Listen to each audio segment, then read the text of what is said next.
What if wala namang kayo? Paano ang closure? No need for closure yun, Bakit ka naman nagtatanong ng mga closure kung wala naman open? Ay, di ba? Kung hindi naman naging...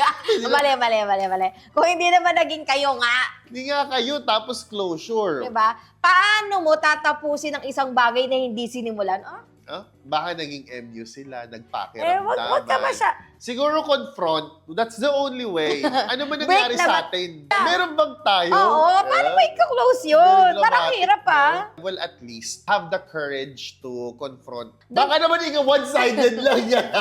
Kung wala naman kayo, wag ka mag-expect ng closure. Pero kung gusto mo ng closure, edi kausapin mo siya. Well, at least if there is something na mutual or maybe Feeling nagkaroon mo, kayo ng ano ba, parang nagliligawan, tapos biglang hindi na mutual nagparamdam. understanding, MU, or Oo. tipong kahit na naging magka-flirt lang kayo, Yeah.